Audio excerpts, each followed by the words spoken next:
الحمد لله نحمده ونستعينه ونستغفره ونعوذ بالله من شرور أنفسنا ومن سيئات أعمالنا. من يهده الله فلا مضل له ومن يضلله فلا هادي له. وأشهد أن لا إله إلا الله وحده لا شريك له وأشهد أن محمدًا عبده ورسوله. يا أيها الذين آمنوا اتقوا الله حق تقاته ولا تموتن إلا وأنتم مسلمون. يا أيها الناس اتقوا ربكم الذي خلقكم من نفس واحدة وخلق منها زوجها وبث منهما رجالا كثيرا ونساء واتقوا الله الذي تساءلون به والأرحام إن الله كان عليكم رقيبا. يا أيها الذين آمنوا اتقوا الله وقولوا قولا سديدا يصلح لكم أعمالكم ويغفر لكم ذنوبكم ومن يطع الله ورسوله فقد فاز فوزا عظيما. أما بعد فإن خير الحديث كتاب الله وخير الهدي هدي محمد صلى الله عليه وسلم وشر الأمور محدثاتها وكل محدثة بدعة وكل بدعة ضلالة وكل ضلالة في النار. أعوذ بالله السميع العليم من الشيطان الرجيم من همزه ونفخه ونفثه. بسم الله الرحمن الرحيم. إن الذين يؤذون الله ورسوله لعنهم الله في الدنيا والآخرة وأعد لهم عذابا مهينا. والذين يؤذون المؤمنين والمؤمنات بغير ما اكتسبوا فقد احتملوا بهتانا وإثما مبينا. ہر قسم کی تعریف، بزرگی اور بڑائی اللہ رب العالمین کے لیے لائق و زیبا ہے، جو آسمان و زمین اور ہم تمام لوگوں کا خالق، مالک، رازق ہے۔ بے شمار درود و سلام نازل ہو ہمارے پیارے نبی، آخری نبی محمد مصطفیٰ صلی اللہ علیہ وسلم پر، جن کی انتھک کوشش سے آج ہم سب اسلام کے سائے میں زندگی گزار رہے ہیں۔ محترم بزرگوں، دوستوں، پیارے بچوں، معزز اسلامی ماؤں اور بہنوں، اللہ تعالیٰ کی حمد و ثنا بیان کرنے کے بعد قرآن مجید کی ایک آیت میں نے آپ لوگوں کے سامنے تلاوت کی ہے۔ اس آیت کریمہ میں اللہ تعالیٰ ارشاد فرماتا ہے، ان الذین یؤذون اللہ ورسولہ لعنہم اللہ فی الدنیا والآخرہ، کہ اللہ تعالیٰ فرماتا ہے بے شک جو لوگ اللہ کو اور اس کے رسول کو تکلیف دیتے ہیں، لعنہم اللہ فی الدنیا والآخرہ، ایسے لوگوں پر دنیا میں بھی اور آخرت میں بھی اللہ کی لعنت ہے ان پر۔ اعد لہم عذابا مہینا، اور اللہ تعالیٰ ان کے لیے بہت ہی رسوا کن عذاب تیار کر کے رکھا ہے، ذلیل کرنے والا عذاب ان کے لیے تیار کر کے رکھا ہے۔ اور آگے اللہ فرماتا ہے والذین یؤذون المؤمنین والمؤمنات، اور جو لوگ مومن مرد اور مومن عورتوں کو ناحق تکلیف دیتے ہیں، فقد احتملوا، کہ وہ لوگ اپنے سر پر گناہ کا اور بہتان کا ایک بوجھ اپنے سر اٹھائے ہوئے ہیں، فقد احتملوا بہتانا و اثما مبینا۔ ان دونوں آیتوں سے ہمیں یہ بات معلوم ہوتی ہے کہ اللہ تعالیٰ مومن مرد اور مومن عورتوں کو تکلیف دینے سے اللہ تعالیٰ منع کرتا ہے۔ اور پہلی آیت میں اللہ فرماتا ہے کہ جو لوگ اللہ کو تکلیف دیتے ہیں، ایسے لوگوں پر اللہ کی لعنت ہے، دنیا میں بھی اور آخرت میں بھی۔ اور جب کل قیامت کے دن کل قیامت جب قائم ہوگی تو اللہ تعالیٰ ان کے لیے بہت ہی سخت، دردناک اور رسوا کن عذاب اللہ ان کے لیے تیار کر کے رکھا ہے۔ تو اس آیت میں اللہ کہتا ہے جو لوگ اللہ کو تکلیف دیتے ہیں، اللہ کو تکلیف دینے کا کیا مطلب ہے؟ اللہ کو تکلیف دینے کا مطلب یہ ہے، جیسا کہ حدیث میں اللہ کے رسول فرماتے ہیں کہ اللہ تعالیٰ فرماتا ہے یؤذینی ابن آدم، کہ آدم کی اولاد مجھے تکلیف دیتی ہے۔ یؤذینی ابن آدم، آدم کا لڑکا، آدم کی اولاد مجھے تکلیف دیتی ہے۔ یسب الدہر، وہ زمانے کو گالی دیتا ہے۔ یسب الدہر، وہ زمانے کو گالی دیتا ہے۔ وَأَنَا الدَّهْرُ أُقَلِّبُ اللَّيْلَ وَالنَّهَارَ، حالانکہ میں ہی زمانہ ہوں، میں ہی رات اور دن کو لے آتا ہوں، الٹ پلٹ کرتا ہوں۔ زمانے کو گالی دینا کہ یہ منحوس مہینہ ہے، یہ نامبارک مہینہ ہے، یہ بے برکتی کا مہینہ ہے، یا بے برکتی کا دن ہے، منحوس دن ہے، منحوس سال ہے، اس طرح زمانے کو، موسم کو، وقت کو گالی دینا، یہ اللہ تعالیٰ کو تکلیف دینے کے برابر ہے۔ کیوں؟ اس لیے کہ زمانہ کو پیدا کرنے والا اور زمانے کو لے آنے والا اللہ تعالیٰ ہی ہے۔ تو آپ جب زمانے کو گالی دیتے ہیں، اس کو منحوس سمجھتے ہیں، اس کو بے برکتی کا باعث سمجھتے ہیں، تو حقیقت میں آپ اللہ کو گالی دے رہے ہیں، اللہ کو تکلیف پہنچا رہے ہیں۔ تو اسی لیے زمانے کو گالی نہیں دینا چاہیے۔ دوسرا ایک معنی اور مطلب یہ بھی ہے، جیسا کہ بعض اہل علم کہتے ہیں کہ اللہ کو تکلیف دینے سے مطلب اللہ کے بندوں کو تکلیف دینا۔ اللہ کے بندوں کو تکلیف دینا اللہ کو تکلیف دینے کے برابر ہے، کیونکہ اللہ تعالیٰ نے بندوں کو پیدا کیا ہے۔ تو جو آدمی اللہ کے بندوں کو تکلیف دیتا ہے وہ حقیقت میں اللہ تعالیٰ کو تکلیف دیتا ہے۔ جیسا کہ حدیث میں آتا ہے کہ جب میدان محشر قائم ہوگی تو اس وقت اللہ تعالیٰ بندے سے محاسبہ کرے گا، سوال کرے گا کہ اے آدم کے بچے، اے آدم کی اولاد، میں بیمار تھا، تو نے میری عیادت نہیں کی۔ بندہ کہے گا پروردگارا وانت رب العالمین، پروردگارا آپ تو رب العالمین ہیں، ساری کائنات کے پیدا کرنے والے ہیں، ساری کائنات کے رب ہیں، آپ کیسے بیمار ہو سکتے ہیں؟ تو اللہ کہے گا فلانن، کہ فلاں بندہ، فلاں میرا بندہ بیمار تھا، اگر آپ اس کی عیادت کرتے لوجدتنی، تو مجھے آپ وہاں پاتے، تو آپ نے اس کی عیادت نہیں کی۔ تو اللہ تعالیٰ کہے گا، تو اسی طرح اللہ کہے گا اس بندے سے کہ میں نے تجھ سے کھانا مانگا تھا، میں بھوکا تھا، تو نے مجھے کھلایا نہیں۔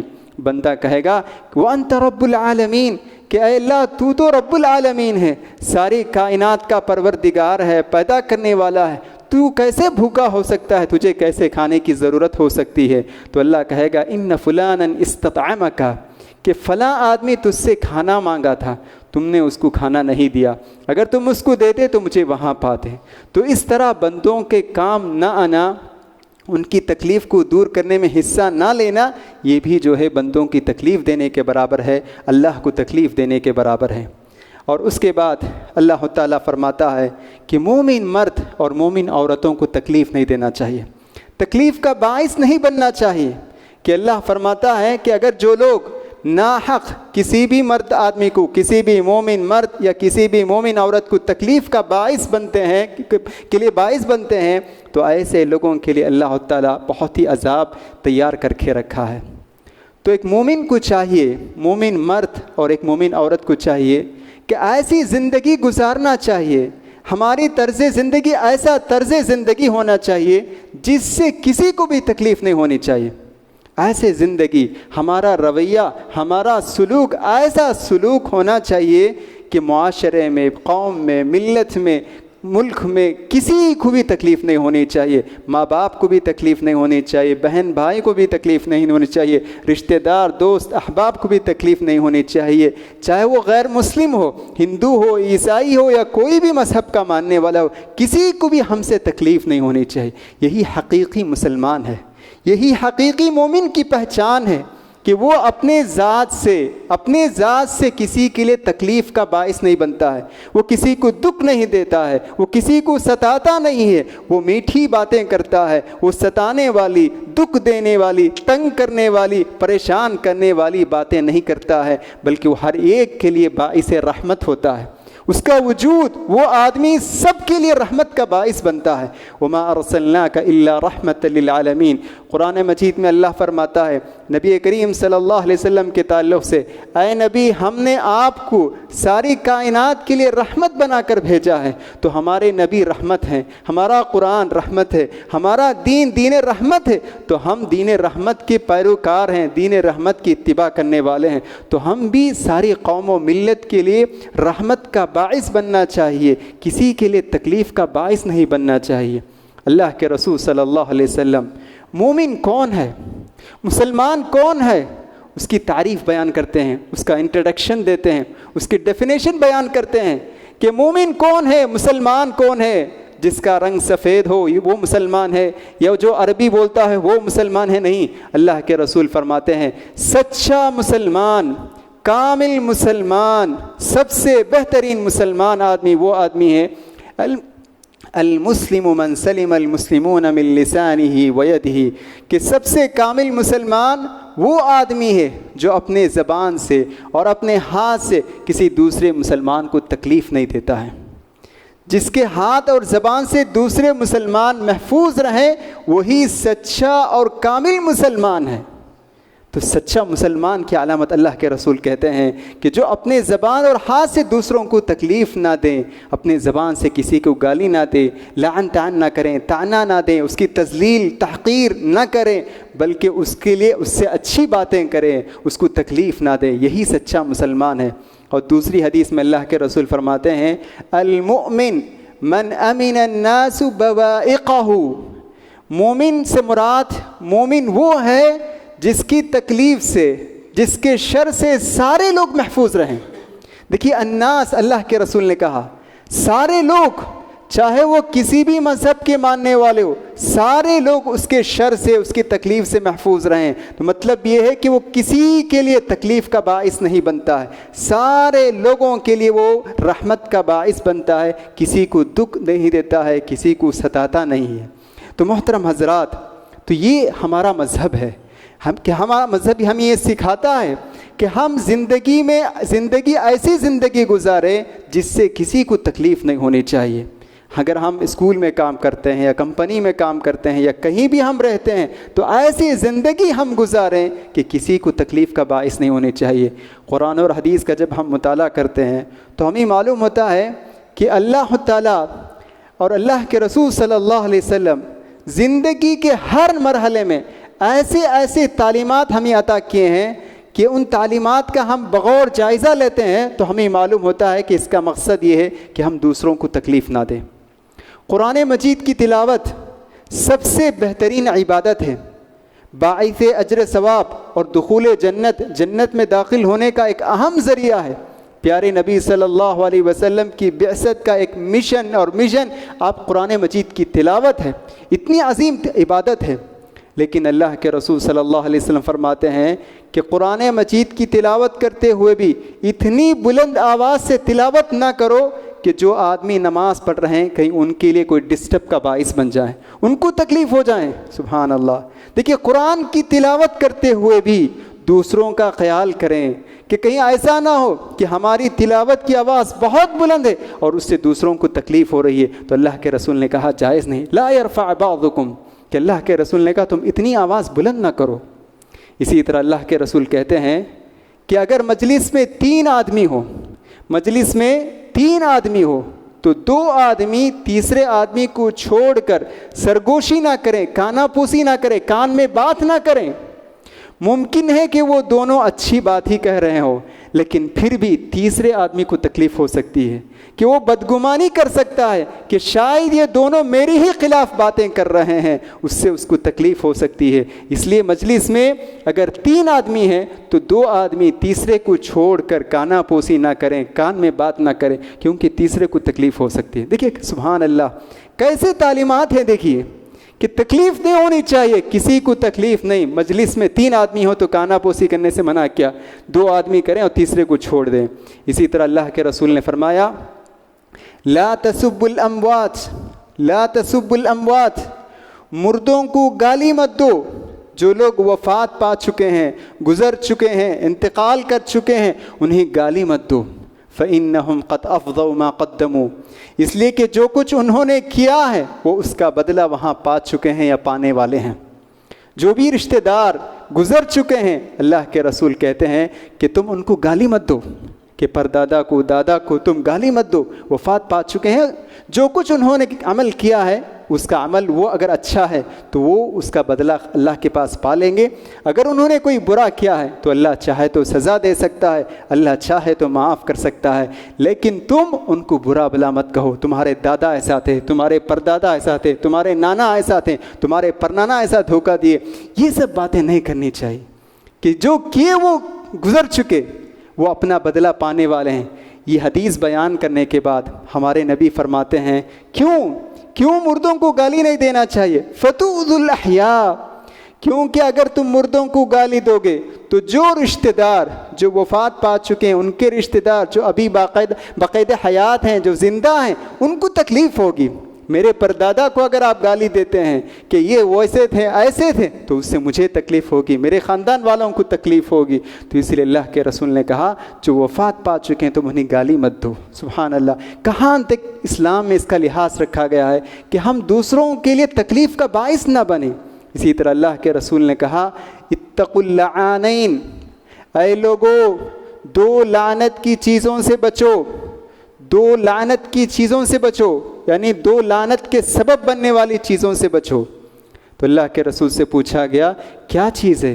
تو اللہ کے رسول نے کہا لوگوں کے راستے میں پیشاب و پاخانہ کرنا یا ان کے سائے دار جگہ میں پیشاب و پاخانہ کرنا, یہ لعنت کی چیز ہے, یہ لعنت کا سبب بننے والی چیز ہے. تو اس حدیث میں اللہ کے رسول صلی اللہ علیہ وسلم راستوں میں, مین راستہ ہے, مین روڈ ہے, وہاں پیشاب و پاخانہ کرنے سے منع کیا. کیوں؟ لوگوں کو تکلیف ہوتی ہے, لوگوں کو تکلیف ہوتی ہے, آنے جانے والے گزرنے والے ان کو تکلیف ہوتی ہے. تو اللہ کے رسول نے کہا تم ان کو تکلیف کا باعث مت بنو, تو لوگوں کے راستوں میں قضائے حاجت کے لیے مت کرو, پیشاب و پاخانہ مت کرو.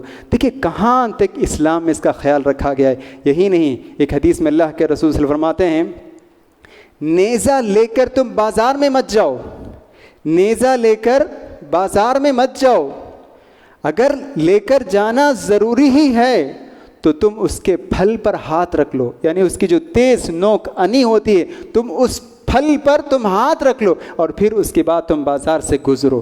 کیوں؟ اس لیے کہ بہت ممکن ہے کہ اس نیزے سے دوسروں کو تکلیف ہو سکتی ہے. سبحان اللہ.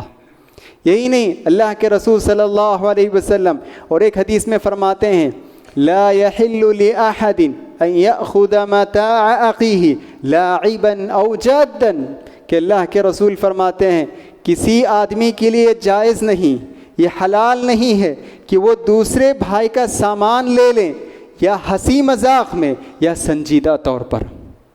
سنجیدہ طور پر ایک روایت میں ہے کہ لاٹھی, کہ کوئی بھی آدمی اپنے بھائی کی لاٹھی نہ لے, اگر لے چکا ہے تو وہ اس کو واپس کر دے. تو اللہ کے رسول کہتے ہیں کہ اگر کوئی آدمی اپنے بھائی کی کوئی چیز ہنسی مذاق کرتے ہوئے لے لیا, جیسے ہم بچوں کو دیکھتے ہیں وہ پینسل پین وغیرہ لے لیتے ہیں اور چھپا لیتے ہیں, اور تھوڑی دیر بچہ جب پریشان ہو جاتا ہے تو بتاتے ہیں کہ دیکھو میرے پاس ہی ہے. تو اللہ کے رسول کہتے ہیں کہ اس طرح بھی نہیں کرنا. کیوں؟ اس سے آدمی کو تکلیف ہوتی ہے, تھوڑی دیر کے لیے وہ بہت پریشان ہو جاتا ہے. تو اللہ کے رسول نے کہا نہ ہنسی مذاق میں نہ سنجیدہ طور پر تم لو. آج کیا ہے, پراپرٹی ہڑپ کر لیتے ہیں, پراپرٹی ہڑپ کر لیتے ہیں, یا کسی جگہ کے اگر کوئی ڈاکومنٹس ہے تو وہ اس کو ضبط کر لیتے ہیں, اپنے پاس رکھ لیتے ہیں اور اس کو دیتے نہیں اور اس کو تکلیف دیتے ہیں, پریشان کرتے ہیں, کہتے ہیں کہ سارے ڈاکومنٹس میرے ہیں, میرے پاس ہیں, میں تمہیں نہیں دوں گا. یا اس کی کوئی اہم چیز ہے, وہ آگے بڑھنا چاہتا ہے, اس کی سرٹیفکیٹ یا کوئی اور چیز اپنے پاس رکھ لیتے ہیں ناحق طور پر اور اس کو ستانے کی کوشش کرتے ہیں. تو یہ سب جائز نہیں. کہ اللہ کے رسول نے کہا ہنسی مذاق کے طور پر بھی یہ جائز نہیں, ہنسی مذاق میں بھی. تو اگر ہم جان بوجھ کر اس کو پریشان کرنا, تکلیف دینا, اگر ایسی نیت سے اگر ہم اس کی کوئی چیز لیتے ہیں اور اس کو ہم ستانا چاہتے ہیں تو یہ بہت ہی یہ جائز نہیں ہے, اور قیامت کے دن اللہ کے پاس اس کا ہمیں جواب دینا ہوگا, اور اللہ اگر چاہے تو عذاب بھی دے سکتا ہے. تو محترم حضرات اور خواتین اسلام, تو ان تمام تعلیمات سے ہمیں یہ بات معلوم ہوتی ہے کہ مومن مرد اور مومن عورت کو ایسی زندگی گزارنا چاہیے کہ ہماری ذات سے کسی کو تکلیف نہیں ہونی چاہیے. انسان تو انسان, بے زبان جانور کو بھی تکلیف نہیں ہونی چاہیے. ہمارے وجود سے, ہماری شخصیت سے, ہمارے ذات سے انسان تو انسان, بلکہ یہ بے زبان جانور جو بول نہیں سکتے ہیں ان کو بھی تکلیف نہیں دینی چاہیے. اللہ کے رسول صلی اللہ علیہ وسلم نے ایک عورت کے بارے میں کہا دخلت امرأۃ النار فی ہرۃ، کہ ایک عورت دوزخ میں داخل ہو گئی صرف ایک بلی کی وجہ سے. ایک بلی کی وجہ سے ایک عورت دوزخ میں داخل ہو گئی. کیا کی وہ عورت بلی کو باندھ کر رکھی، نہ ہی اس کے لیے کھانے کا کچھ انتظام کی، اور نہ ہی اس بلی کو جا کر چرنے یا کھانے کے لیے اس نے کھول کر چھوڑی، بلکہ اس کو باندھ کر رکھی اور اس کے لیے کھانے کا بھی اس نے کوئی انتظام نہیں کیا. تو بلی تڑپ تڑپ کر مر گئی. وہ بلی تھی، وہ بے زبان جانور تھی، وہ یہ نہیں کہہ سکتی تھی کہ میں بھوکی ہوں، میں پیاسی ہوں، مجھے تکلیف ہو رہی ہے، مجھے کھانا دو، یہ کہہ نہیں سکتی تھی. بے زبان جانور تھی، برداشت کرتی رہی، آخرکار تڑپ تڑپ کر وہ بلی مر گئی. اللہ تعالیٰ اس عمل پر اتنا ناراض ہوا کہ اللہ تعالیٰ نے اس عورت کو جہنم رسید کر دیا. دیکھیے، بے زبان جانوروں کو بھی تکلیف دینا اسلام میں جائز نہیں ہے. یہ نہیں ہے کہ یہ جانور ہے، یہ بول نہیں سکتا ہے، یہ شکایت نہیں کر سکتا ہے، اس لیے ہم اس کو مار سکتے ہیں، اس پر ظلم کر سکتے ہیں. نہیں، اسلام میں اس کی بھی اجازت نہیں. تو ایک جانور پر ظلم کرنا جائز نہیں ہے، ایک جانور، بے زبان جانور کو تکلیف دینا جائز نہیں ہے. تو ایک انسان کو، مومن کو یا مومن عورت کو یا کسی دوسرے آدمی کو تکلیف دینا کیسے جائز ہو سکتا ہے؟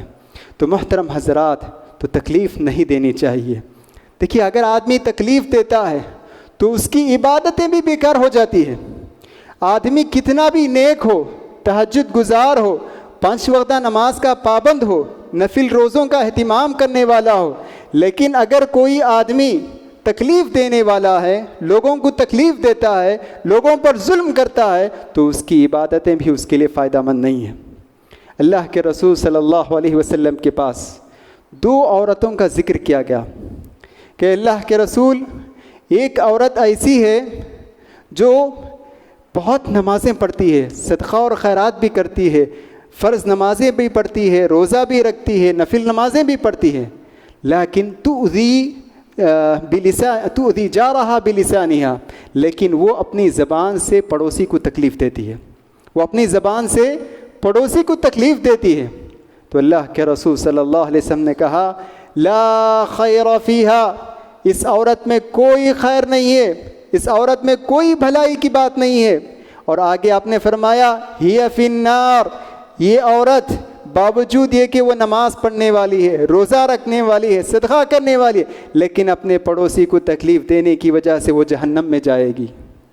سبحان اللہ. دیکھیے، عبادت گزار ہونے کے باوجود اس کی ساری عبادتیں اس دوسری عورتوں میں تقسیم کرتی جائے گی، اور یہ عورت کو اللہ تعالیٰ جہنم رسید کر دے گا. اور دوسری عورت کے بارے میں اللہ کے رسول سے پوچھا گیا کہ اللہ کے رسول، ایک عورت ہے جو فرض نمازیں پڑھتی ہے اور صدقہ اور خیرات بھی کرتی ہے، زیادہ نہیں، چھوٹے موٹے صدقہ اور خیرات بھی کرتی ہے، لیکن وہ کسی کو تکلیف نہیں دیتی ہے. تو اللہ کے رسول نے کہا، ہی فی الجنہ، کہ وہ جنت میں جائے گی. تو اسی لیے باوجود ہے کہ آپ 5 وقتہ نمازی ہوں، تہجد گزار ہوں، لیکن اگر آپ اپنی زبان سے، ہاتھ سے کسی دوسرے کو تکلیف دیتے ہیں تو آپ کی عبادت بھی آپ کے لیے کام نہیں آئے گی. قیامت کے دن آپ کی عبادتیں دوسرے لوگوں میں تقسیم کر دی جائے گی. تو اسی لیے ہم کو چاہیے کہ دوسروں کو تکلیف دینے سے ہمیں بچنے کی پوری کوشش کرنی چاہیے. صدقہ اور خیرات بہت ہی عظیم عبادت ہے. صدقہ اور خیرات بہت ہی عظیم عبادت. صدقہ کرنا یہ افضل اعمال میں سے ایک عمل ہے. لیکن اگر کوئی آدمی تکلیف دیتا ہے، دوسروں کو تکلیف دیتا ہے، اپنے زبان سے، اپنے ہاتھ سے اگر کسی کو تکلیف دیتا ہے، تو یہ صدقہ اور خیرات بھی اس کے لیے کام نہیں آئیں گے قیامت کے دن. اس کا کوئی اعتبار نہیں ہوگا. اللہ تعالیٰ یہ صدقہ اور خیرات کا ثواب کسی اور میں تقسیم کر دے گا، کسی اور لوگوں میں اللہ تعالیٰ اس کو تقسیم کر دے گا. قرآن مجید میں اللہ فرماتا ہے، یا ایھا الذین آمنوا لا تبطلوا صدقاتکم بالمن والاذی، کہ اللہ فرماتا ہے، اے ایمان والو، تم اپنے صدقہ کو بیکار مت کرو، احسان جتلا کر اور تکلیف دہ بات کہہ کر. لا تبطلوا صدقاتکم بالمن والاذی، تم اپنے صدقات کو باطل مت کرو، بیکار مت کرو، احسان جتلا کر اور تکلیف دہ بات کہہ کر اپنے صدقات کو بیکار مت کرو. صدقہ کرتے ہیں اور بعد میں احسان جتلاتے ہیں. یاد ہے میں نے آپ کی مدد کی تھی، میں نے آپ اس وقت بیمار ہوئے تھے، میں نے آپ کو اتنا دیا تھا، یاد ہے؟ آپ بے روزگار تھے، میں نے آپ کو روزگاری کا انتظام کیا۔ احسان نہیں جتلانا چاہیے، نیکی کر دریا میں ڈال، یہ رویہ ہونا چاہیے۔ ہم نیکی کریں بس میرے اور اللہ کے درمیان ہونا چاہیے، کسی کو اس کا احساس بھی نہیں ہونا چاہیے۔ اور آگے اللہ فرماتا ہے تکلیف دہ بات کہہ کر تم اپنے صدقہ کو باطل مت کرو۔ مطلب یہ ہے کہ یہ آدمی ہے جس کو میں پیسے دیتا ہوں، پیسوں سے مدد کرتا ہوں، یا کوئی چیز میں اس کو دے کر مدد کرتا ہوں، اب یہ آدمی سمجھتا ہے کہ میرے ہی پیسوں پر یہ پل رہا ہے، تو میں اس کو جب چاہے مارتا ہوں، تحقیر کرتا ہوں، توہین کرتا ہوں، تذلیل کرتا ہوں، اور جب چاہے میں اسے باتیں ایسی کڑوی باتیں کہتا ہوں، اس سے دکھ ہوتا ہے، تکلیف ہوتی ہے، لیکن پھر بھی مجھے یہ غرور فقر ہے کہ میرے پیسے پر پل رہا ہے، اسی لیے مجھے پورا حق ہے کہ میں اسے گالی دے سکتا ہوں۔ نعوذ باللہ، یہ ایسا غرور، ایسا فقر ہے کہ جو دنیا میں بھی برباد کرے گا اور جہنم کو لے کر جائے گا۔ تو اسی لیے کسی پر اگر ہم صدقہ کرتے ہیں تو اس کا احسان بھی جتلانا نہیں چاہیے، اور صدقہ کرنے کے بعد اس کو تکلیف دہ بات بھی ہمیں نہیں کہنا چاہیے۔ تو محترم حضرات، ہم زیادہ تر جو ہم لوگوں کو تکلیف دیتے ہیں وہ زبان سے ہم تکلیف دیتے ہیں، یہ زبان ہی سے ہم زیادہ تر ہم لوگوں کو تکلیف دیتے ہیں۔ ہم اپنی زبان سے وعدہ خلافی کرتے ہیں، زبان سے جھوٹ بات کہتے ہیں، زبان سے ہم تہمت لگاتے ہیں، زبان سے ہم ایسی سخت باتیں کرتے ہیں جس سے سننے والے کو تکلیف ہوتی ہے۔ تو زبان کا استعمال زبان کا بہت تول کا ہم استعمال کریں۔ جو بھی ہم بات کہتے ہیں پہلے تولیں بعد میں بولیں، کیا بات ہم کہہ رہے ہیں، کیا اس سے کسی آدمی کو تکلیف ہو سکتی ہے؟ اگر ہو سکتی ہے تو خاموش رہ جائیں۔ اللہ کے رسول فرماتے ہیں من کان یؤمن باللہ فلیقل خیرا او لیصمت، جو آدمی اللہ پر ایمان رکھتا ہے چاہیے کہ وہ اچھی بات کہیں یا خاموش رہیں۔ اگر آپ اچھی بات ہے تو کہیں، ورنہ خاموش ہو جائیں۔ اور ایک حدیث میں اللہ کے رسول فرماتے ہیں من یضمن لی ما بین لحیی، کہ کون ہے وہ آدمی جو مجھے دو چیزوں کی حفاظت کی گارنٹی دیتا ہے، میں اس کے لیے جنت کی خوشخبری سناتا ہوں۔ ایک ہے زبان اور دوسرا ہے شرمگاہ، کہ اگر کوئی آدمی اللہ کے رسول کو یہ گارنٹی دے کہ میں دونوں کا صحیح استعمال کروں گا، غلط استعمال نہیں کروں گا، تو اللہ کے رسول کہتے ہیں کہ میں اس کو جنت کی خوشخبری سناتا ہوں۔ تو زبان میٹھی زبان ہونی چاہیے، شوہر ہوں، بیوی ہوں، باپ ہوں، استاذ ہوں، یا کوئی بھی ذمہ دار ہوں، کہ سب کے لیے زبان اچھی زبان ہونی چاہیے۔ اچھی زبان استعمال کریں، ایسی باتیں نہ کریں جس سے دوسروں کو تکلیف ہو۔ ہماری زبان قینچی کی طرح چلتی ہے، ہماری زبان تیر کی طرح چلتی ہے، زبان سے ایسے الفاظ نکلتے ہیں جس سے ہمارا دل چکنا چور ہو جاتا ہے، بہت ہی زخم ہو جاتا ہے۔ تو ایسی باتیں نہیں کرنی چاہیے، بلکہ شیریں اچھی باتیں کہنی چاہیے۔ تو محترم حضرات، تو میں نے کہا کہ مسلمان مرد یا عورت دونوں کو چاہیے کہ وہ معاشرے میں باعث رحمت بن کر زندگی گزارنا چاہیے، اور کسی کے لیے تکلیف کا باعث نہیں بننا چاہیے۔ تو مسلمان تکلیف نہ دیں، بلکہ اس سے اعلیٰ کردار، اس سے بہتر کردار یہ ہے کہ لوگوں کی تکلیف کو دور کریں، لوگوں کو تکلیف نہ دے، بلکہ لوگوں کو جو اگر کوئی تکلیف ہے تو اس تکلیف کو دور کرے۔ یہ سب سے اچھا مسلمان ہے۔ اللہ کے رسول صلی اللہ علیہ وسلم سے پوچھا گیا کہ اللہ کے رسول سب سے بہترین مسلمان کون ہے، سب سے بہترین آدمی کون ہے؟ اللہ کے رسول نے کہا خیر الناس انفعہم للناس، کہ اللہ کے رسول نے فرمایا سب سے بہترین آدمی وہ آدمی ہے جو لوگوں کے لیے نفع بخش ہوتا ہے، جو لوگوں کو فائدہ پہنچاتا ہے، تکلیف نہیں دیتا ہے بلکہ وہ لوگوں کو فائدہ پہنچاتا ہے، یہ سب سے بہترین آدمی ہے۔ اللہ کے رسول صلی اللہ علیہ وسلم ایک قصہ بیان کرتے ہیں، چھوٹا سا واقعہ، کہ اللہ کے رسول کہتے ہیں کہ اگلی امت میں، گزری ہوئی امت میں ایک آدمی راستے سے گزر رہا تھا، اس نے دیکھا کہ ایک درخت کی ایک ڈالی وہ راستے میں لٹک رہی ہے، اور اس کی وجہ سے لوگ جو گزر رہے ہیں اس راستے سے ان کو تکلیف ہو رہی ہے۔ تو وہ آدمی گھر گیا اور چاقو یا چھری کچھ بھی لے کر آیا، اور لے کر آنے کے بعد اس ٹہنی کو، ڈالی کو اس نے کاٹ دیا، اور پھر اس کے بعد لوگ آرام سے گزرنے لگے۔ اللہ کو یہ عمل اتنا پسند آیا کہ اس کے سارے گناہ کو اللہ معاف کر دیا اور اس کو جنت میں داخل کر دیا۔ چھوٹا سا عمل، ایسا نہیں کہ وہ بڑا عبادت گزار، چھوٹا سا عمل، بس تکلیف ہو رہی تھی تو اس نے اس کو کاٹ دیا اور لوگ آرام کے ساتھ گزرنے لگے۔ اللہ کو اتنا پسند آیا، اتنا پسند آیا، اور وہ جنت میں اللہ تعالیٰ اس کو داخل کر دیا، گناہوں کو معاف کر دیا۔ تو یہ ہم بھی کر سکتے ہیں، گزر رہے ہیں، دیکھ رہے ہیں کہ 2 ویلر یا 4 ویلر ایسی جگہ پارک کیا ہے جس سے لوگوں کو ٹریفک جام ہو گیا ہے، تو اب آگے بڑھیں اور اس 2 ویلر کو ہٹا کر کہیں کنارے کر دیں اور لوگوں کو آنے جانے میں سہولت پیدا کریں۔ بہترین عمل۔ کانچ کے ٹکڑے دیکھ رہے ہیں، فوراً آپ گاڑی سے اترے، اس کے کانچ کے ٹکڑوں کو ہٹا دیے تاکہ لوگوں کو نہ چبھیں۔ سبحان اللہ، بہترین عمل، اللہ آپ کو جزائے خیر دے سکتا ہے۔ اسی طرح آپ کہیں گزر رہے تھے، اچانک آپ نے دیکھا کہ ایک گڑھا ہے، ایک گڑھا ہے۔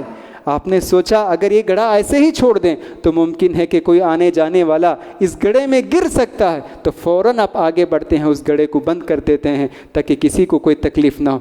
بہت ہی بہترین عمل ہے یہ، اللہ تعالیٰ اس پر بہت اجر دے سکتا ہے۔ اللہ کے رسول فرماتے ہیں اماطۃ الاذی عن الطریق صدقہ، راستے سے تکلیف دہ چیز دور کرنا یہ بھی ایک صدقہ ہے۔ تو بہرحال تو اس آج کے خطبے کا خلاصہ یہی ہے کہ ہم اپنے کردار کا، اپنے سلوک کا، اپنے رویہ کا جائزہ لیں کہ ہم بحیثیت شوہر، باپ، بچہ، طالب علم، استاذ، ذمہ دار، کیا ہم سے کسی کو کوئی تکلیف ہوتی ہے؟ اگر ہم سے کوئی تکلیف ہوتی ہے تو ہم اپنے سلوک کو بدلیں، اپنے رویے کو بدلنے کی ضرورت ہے۔ جب ہم رحمت بن کر زندگی گزاریں گے تو انشاءاللہ دنیا میں بھی ہم کامیاب ہو سکتے ہیں اور آخرت میں بھی کامیاب ہو سکتے ہیں۔ اللہ تعالیٰ سے دعا ہے کہ اللہ تعالیٰ کہنے والے کو بھی، سننے والے کو بھی عمل کرنے کی توفیق عطا فرمائے۔ اقول قولی ھذا استغفر اللہ لی ولکم ولسائر المسلمین واستغفروہ فإنہ هو الغفور الرحیم۔